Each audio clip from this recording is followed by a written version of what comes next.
Keep them moving, Doomhammer bellowed, turning to look back at the horde marching behind him. We need to get through these peaks quickly. Why? This was from Rend Blackhand. He and his brother Maim hated Doomhammer for killing their father and taking his place as war chief. They were among the few who dared to question Doomhammer's orders. Doomhammer allowed it, both because he knew any explanations he gave would filter back to the rest of the horde, and because the Black-Toothed Grin was a large, powerful clan, and therefore useful. Besides, the brothers might question actions or decisions, but they never disobeyed a direct order, even when they disagreed on it. Doomhammer appreciated that, and willing to tolerate their questions up to a point. Why what? Doomhammer answered now.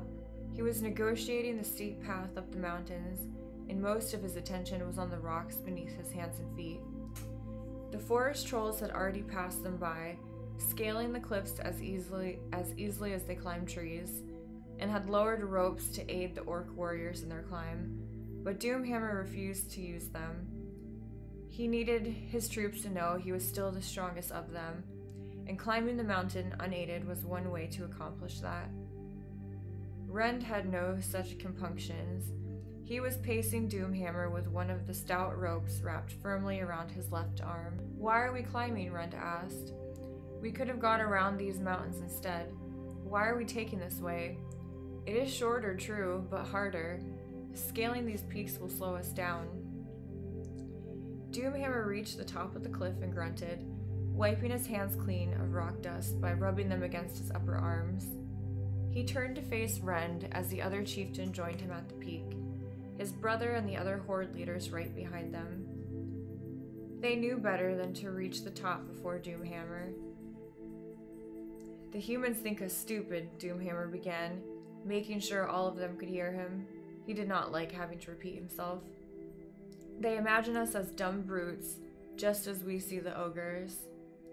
Several turned to look below, where the ogres were trailing behind even the orcs in their climb. They were strong enough to move past, but too clumsy to easily manage. I encourage that image, he grinned, showing his tusk. Let them think us brainless. It makes our conquest easier, because they underestimate us. He stooped and picked up a small rock, tossing it from hand to hand as he spoke. We have already fooled them once, by splitting off a few clans when we reached the hinterlands, he pointed out. They busied themselves battling that portion of the horde, while we proceeded this way, toward the mountains. And they will still be busy while we cross here. But we are heading to Calithalis, are we not? Maim asked, the strange name causing him some difficulty. Why not sail as close to it as possible then, and be there long before the humans emerge from the hinterlands? Because the elves will never let our ships pass unmolested, Doomhammer pointed out. Zul'jin says they are expert archers, and we would be trapped on the ships while they rained arrows down upon us. We would lose thousands, whole clans, before we'd even reach the shore to fight them. Several of the chieftains murmured. That had not occurred to them. The horde was still not accustomed to the idea of using ships, though a few, like the Storm Reavers, had taken to it quickly enough.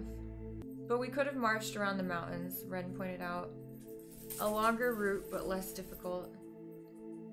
Doomhammer sneered at that. Are you afraid of a challenge, then? Several of the other chieftains laughed, and Rend bristled. Of course not, he snapped, raising one fist, clearly ready to fight anyone who claimed otherwise. I am up to the task. I was right behind you the entire climb. No one dared point out that he had used a rope, while Doomhammer had not. The Black Hands were fearsome warriors and widely respected, another reason Doomhammer allowed them to ask so many questions. Then do you wish to challenge? Doomhammer asked quietly, his voice dropping. Rend backed away quickly, paling as he realized what he had almost said. The Black Hands wanted to lead the horde, but they would have to challenge and defeat Doomhammer in combat to do so, and they all know he would kill them, even if they both attacked at once. A part of him kept hoping they would try. Then he could replace them with a more reasonable Black-Toothed Grin chieftain, but so far they had always backed down.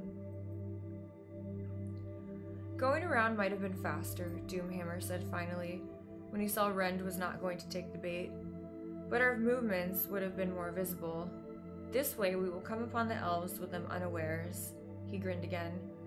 If the humans survive their battle in the hinterlands and can march around the mountains, they may well reach Kel'Thalos before us. And then, if the elves allow them entry, they will all be gathered together when we attack. He laughed and crushed the rock in his hand, dust spraying from between his fingers. They have nowhere to go from there. We will crush them and make that land our own. He opened his hand and let the dust and rock chips fall. And if they are behind us, they will find us already established in Kel'Thalos when they arrive. And we will beat them back and smash them against the foothills behind them.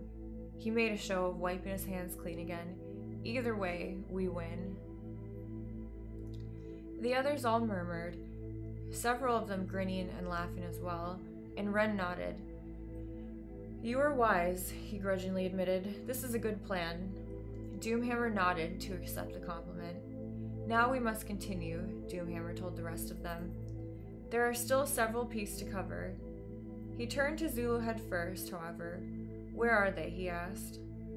On their way, the Dragonmaw chieftain answered, grinning at the murmurs that rose behind him. They have a long way to travel, but they are swift. They will soon reach us, and the world will tremble at their arrival. Good. Then Doomhammer turned and glanced at the tall figure standing a short distance away, its long scarf blowing in the wind. How far are we from Kel'Thalos? 4 days' travel at this pace, Zul'jin replied. But we could be there sooner. The forest troll's eyes gleamed at the prospect, and his hands strayed to the axes at his side. No, Doomhammer ordered, ignoring the troll's obvious disappointment. You will stay with us and continue lowering ropes for the troops. He grinned at the troll leader. Do not worry, you will get your chance to attack the elven homeland, but not until the horde is right behind you, ready to roll down upon them. Zul'jin pondered this a moment, then nodded. They'll be angry, yeah, he commented, then laughed. They'll emerge like wasps, ready to sting, and you will swarm them like ants, devouring them whole. Yes, Doomhammer liked the image. Ants were industrious workers and sturdy beyond all expectation. They could be nasty as well, gathering to overwhelm much larger creatures.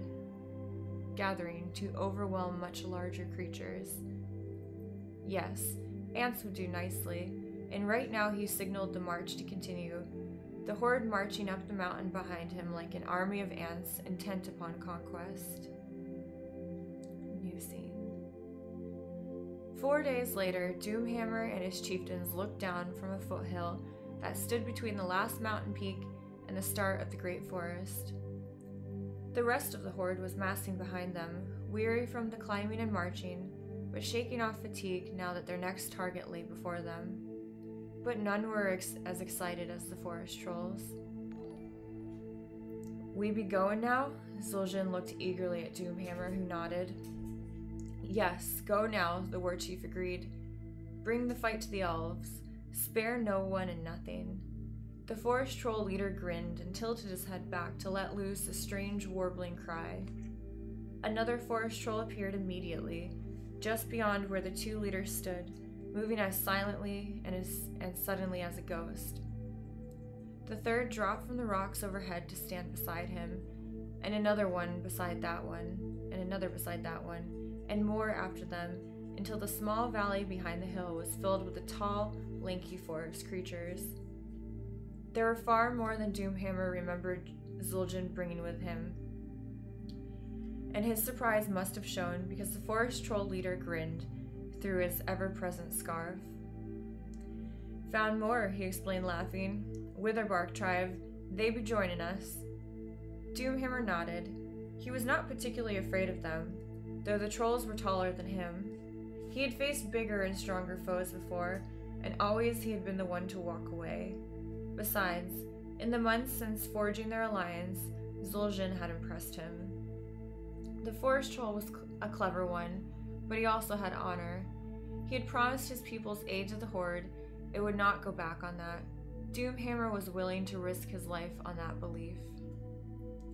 Of course, the fact that the forest trolls apparently hated these high elves certainly helped. The trolls had been all in favor of turning north toward Calathalas, and had been almost frantic to breach the elven forest and begin finding and attacking the elves themselves. Doomhammer had insisted they wait, however. He wanted the rest of the Horde properly in position before the trolls struck, and Gul'dan had managed to keep his brethren in line, even though he was just as eager to strike as they were. But now the time for waiting was over. With a howl, Gul'dan leaped forward and raced down the hills. He did not slow as he struck the edge of the forest, but jumped up into the trees, springing easily from limb to limb. The rest of his people followed him, bounding into the trees and disappearing from view, with only the rustle of leaves and the occasional growl to mark their presence. But Doomhammer knew they would make their way deep into the massive forest, seeking elves and killing any they found. Soon the forest defenders would know about the trolls' invasion and would rush to meet them. And that would keep the elves busy too.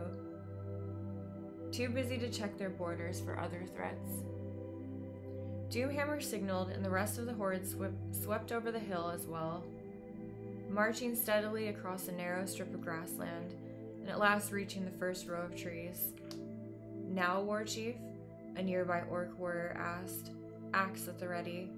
Doomhammer nodded, and the warrior turned back to the tree beside him, its trunk thick from age and smooth as silk, its leaves rich and green and smelling of nature and life and bounty. And with a mighty swing, the orc clipped a large splinter of bark and wood from its chunk. Then he swung again, expanding the chip. "No, no," Doomhammer snatched the axe from the startled warrior, shoving him back. "Do not approach it at an angle, but straight on," he instructed. He pulled the axe back, bunching the muscles, and then swung with all his force, embedding the axe partway through the trunk. Then, with a mighty wrench, he retrieved the weapon and struck again in the same spot, deepening the wound. A third blow saw the axe almost through the other side, but only a portion of wood and bark remaining.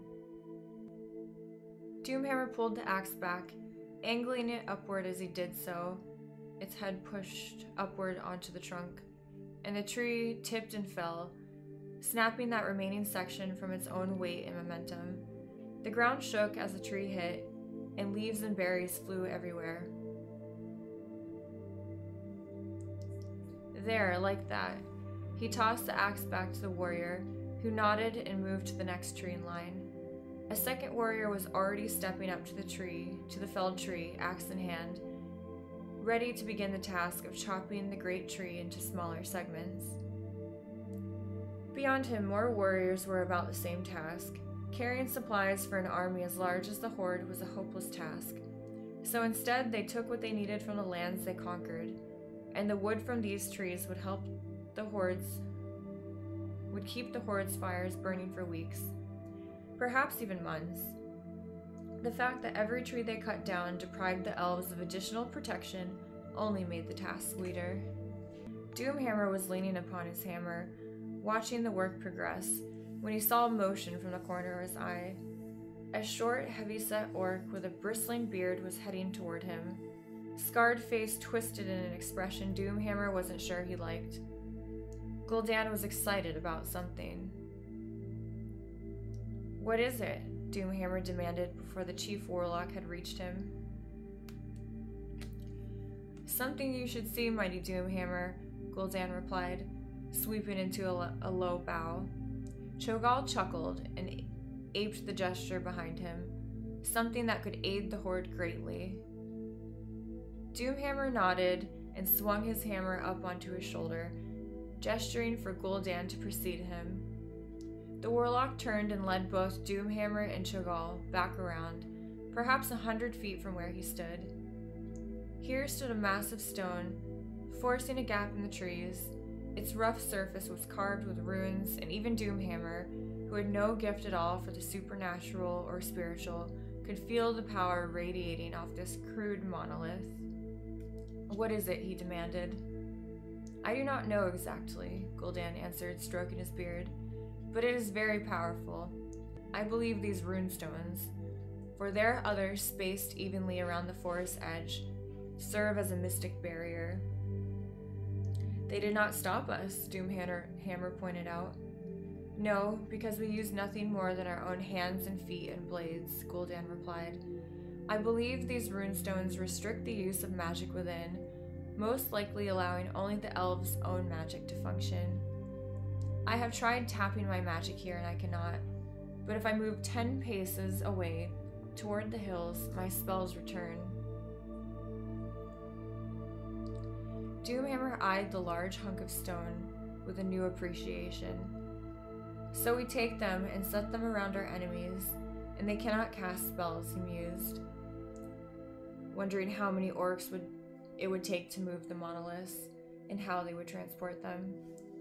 "That is one approach, yes," Gul'dan agreed, his tone clearly saying what he thought of such an idea.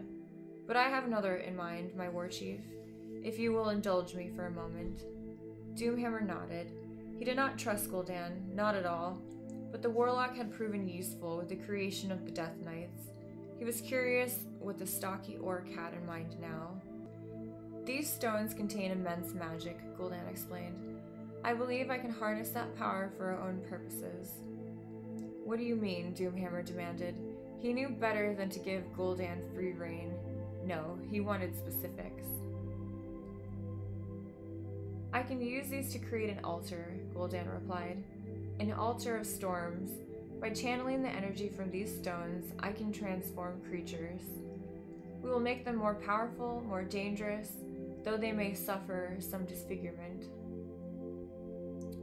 "I doubt any orc will let you experiment upon him a second time," Doomhammer pointed out sharply.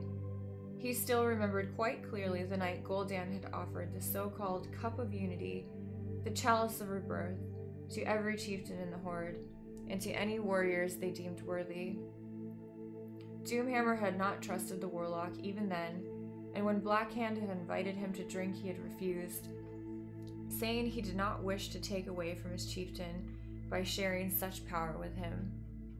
But he had seen what the liquid had done to his friends and clanmates. It had made them larger and stronger, yes, but it also turned their eyes a glowing red, and their already greenish skin a vivid green, signs of demonic taint. And it had driven them mad with bloodlust, with rage, with hunger. It had turned the once noble orcs into animals, crazed killers. Some of the orcs had regretted their transformation later, but by then, it of course was too late. Gul'dan smiled, as if he knew what the war chief was thinking, and perhaps he did. Who knew what strange powers the warlock now possessed? But he only replied to Doomhammer's words, not the thoughts behind them. "I will not use an orc to test these altars," Gul'dan assured him. "No, I will use a creature that can benefit from even more strength, but will barely notice any reduction to intellect," he grinned. "I will use an ogre." Doomhammer considered that. They did not have many ogres, but the ones they did control were easily worth 10 times their weight in other soldiers. To make them stronger, that would definitely be worth the risk. "All right," he said, "you may build one of these altars. Let us see what happens. If it works, I will supply you with more ogres, or any other race you wish." Gul'dan bowed low, and Doomhammer nodded, his mind already onto other logistics as he turned away. You can